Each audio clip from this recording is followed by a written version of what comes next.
What's poppin', everyone? It's Christian with aka Honeybunch, back for another episode of Munch with Honeybunch. Today, I'm joined by Coach Jason West of the Warren Central football team, and nice to formally meet you, Coach West. Thank you. Pleasure to meet you. And he's going to join me today, and we're going to be eating some Cheerios. And what do you think about Cheerios, Coach West? It's 100% whole grain oats, which is a wonderful start to your day. But I'm a big fan of Cheerios. Honey Nut Cheerios is my thing, and my kids, that's their favorite cereal. So we smash that on the regular. Sometimes you got to go back to the old classics. You got to go to the basics, yeah. All right, well, let's go ahead and get this started pouring. And, Coach, you were recognized to coach this year's Army Bowl. Now, what was the recognition like for you? I've been an assistant coach in the 2013 game, so to be a head coach of the game, you had to have been an assistant at some point. And so, it's a great honor, and it's humbling because it's really not about you. It's about all of the people that have made it possible. Head coaches, we get a lot of credit and we get a lot of blame, but these type of things means that you had a lot of people work with you in a real positive direction your whole career, because your reputation has to be there, the wins have to be there, the kids you're sitting in college have to do positive and good things. It all comes together, and since it's a national all-star game, it's the most prestigious one in the country. And last time I coached in it, I had Joe Mixon, Christian McCaffrey, Royce Freeman as running back. So it is a big deal with big-time players. So it's very exciting. It's very exciting for school, exciting for the community, exciting for our program, and I couldn't be more excited about it. All right, we can go ahead and take a first bite of this cereal. Cereal, huh? No, honey, you're gonna watch me eat on TV? I don't know if that's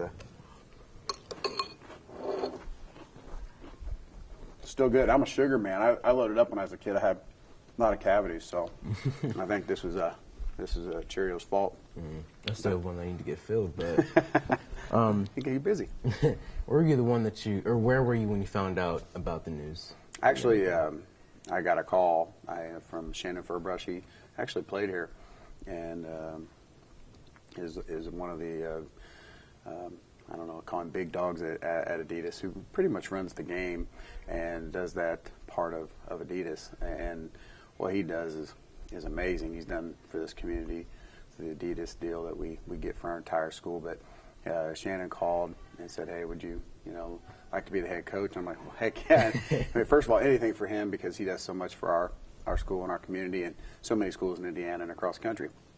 So it's the least we can do to return that type of favor. But when you're asked to do something as prestigious as this, it's obviously an honor and very humbling, and you jump on the opportunity. It's a once-in-a-lifetime deal for high school coaches. And looking forward to regionals this week, how do you prepare for Center Grove? Well, the good news is our kids have played at Center Grove since kindergarten every year through, youth league to middle school to now. So they're very familiar with each other, and that's why it's always a tough game between us and them, Carmel and us. It's always a close, tight scoring game. They know each other very well. We usually play each other 1 or 2 times a year, so it's kind of like NFL football, conference football. They just know each other very well. So it's really, really tough sledding, if that makes sense, to get things moving on offense. So, I have a feeling it's going to be a tight game, low-scoring game as usual, and so it's going to be the team that makes the least amount of mistakes. So we're going to focus on that all week, not so much about what we can do to them, but what we can't do to ourselves. And if we can eliminate those things, then we have a shot to win the game, because they're a team that doesn't make many mistakes, and that's why they're so good. We can go ahead and get another bite. I was waiting, man.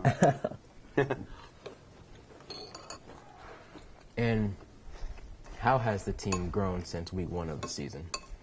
In a lot of ways, they've matured very much. And, this group had not been on the field, really. Last year, 40 seniors. I had, I think, 2 kids on each side of the ball returning, and Randy flipped. so for what they've done is really amazing. I think our coaches and them together have done just the best job I could ask for. We are a player or 2 away from actually only losing maybe 1 or 2 games. And so in that schedule with the brand new players, it is really a special year. And they took the offseason. We were really hard on them. We pressed them, and mentality was the key. It wasn't the physicality piece. It was more, can they hold together when it gets tough, when it gets cold, when you're playing in a hostile environment. Will you keep fighting for your teammate, fighting for your brother? And at this point of the year, they've done an outstanding job of doing that. I got a lot of respect for them.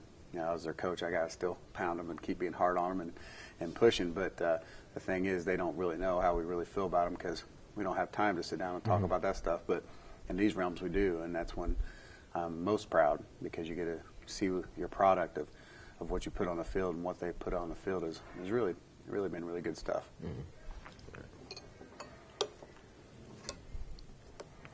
Like the cereal break after the question. It's good. Nice and refreshing. And you mentioned playing in the cold weather. From what I've experienced, it sucks. And playing in the cold weather compared to just watching must be so much worse. As a coach, every day in the cold is terrible. It's just terrible. There's no other way to get around it. It's the worst part of coaching because it's cold and you're not running and moving. You're not dressed up. You just got a jacket on and you're trying to stay warm. And you're trying to emit that energy that you're not cold. And it's all fantasy. We're freezing, but we gotta put that tough guy persona on, and because you have to embody that as a team. Because when we went to Carmel this year and it was cold and it was rainy, it was terrible. It was a mentally challenging night. That was tough on both teams. It was tough on everybody, coaches, the fans. It was just a tough night, and that happens in Indiana. So if you want to win a state championship in Indiana, you got to get used to it, and you got to embrace it. You almost got to love it, and if you don't, then you'll find a way out, and many teams do. I've always found football in the snow beautiful, but I hate that the weather comes along. Cause if we can get 60 degrees, but with snow, that would be perfect. Yeah, I'm telling you, man. Indiana gives you a few days like that, but not many. It goes usually from pretty hot and humid to you get about 2 weeks where you're like, hey, this is great. And then it goes straight to freezing. I don't know how.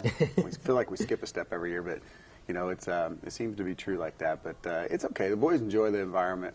It kind of makes each game a little different and special because it enhances your memories, I think, when you play it in the snow. If you just, like when I coached in Florida, it was just hot and every game's the same, and you can't hardly distinguish them unless it rained. So it's nice that you can plant those other seeds of memories that allow you to recall them. Like when we played Elsie in the sectionals here a few years ago, and that snow that was coming down was just beautiful. That's a memory that this type of climate does give you. But we've been in some at Carmel that I just want to forget completely because it was terrible, and it was really tough. So I think it's a give and take thing. It's a positive and negative deal. Are we going to get another bite? And for the season's overall run for state and trying to become back-to-back champions, what's kind of different compared to last season since there's more at risk? The difference is just that the kids, even though they're still warriors, they're different people. And they have different skill sets and different ways to handle things, different types of athletes, different types of students, different types of mentalities. So coaching in high school is really difficult. It's not like college or pro where you can go get the players you want and build around them. You have to build around what you have every year. So that was the biggest challenge this year is how do we get our team built around what we have? And next year it's going to be exact same challenges. Everybody's gone. We're going to have 1 or 2 starters back on each side of the ball, and we have to really start from scratch every year. People don't get that about 6A football around here. Most schools, smaller schools, which I've coached at and played at, your good sophomores play because you don't have enough bodies. So you're always having a continuous, bodies on the field that kind of at least get the process. Here it's a, tabula rasa almost every year. So it is a challenge. It's an exciting challenge. It's nerve-wracking because you just look bad at times, and defense is a little easier to manage because it's more of an easier schematic part. Offense is usually really the challenge, and you see MIC teams struggle usually beginning of the year because our defenses in the MIC are just very, very good, and they hammer us. They hammer the offensive side of the ball, and then when you get a rare group like last year, it was Warren group that was special right out the gate. Ben Davis the year before, Carmel a couple years ago, Center Grove a few years ago with East. You get those offenses that get those special players. It does make it very difficult, but if you don't have those, again, it's tough sledding for the MIC teams just because you have to find it's like pro football. You're just not going to line up scoring people. And people don't get that, and that's okay. But it is tough, and it is hard, and it's a unique challenge that we're up for and we're used to. All right, we can get one last bite.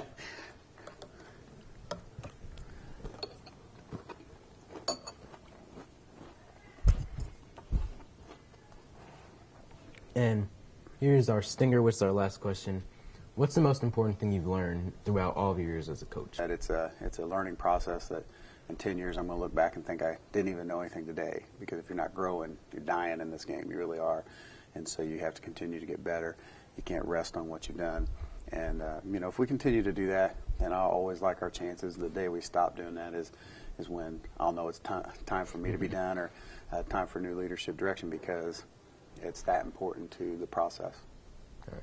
Well, thanks, Coach West, for coming out and joining me today. That's going to do it for this episode of Munch with Honeybunch. Have a day, everyone.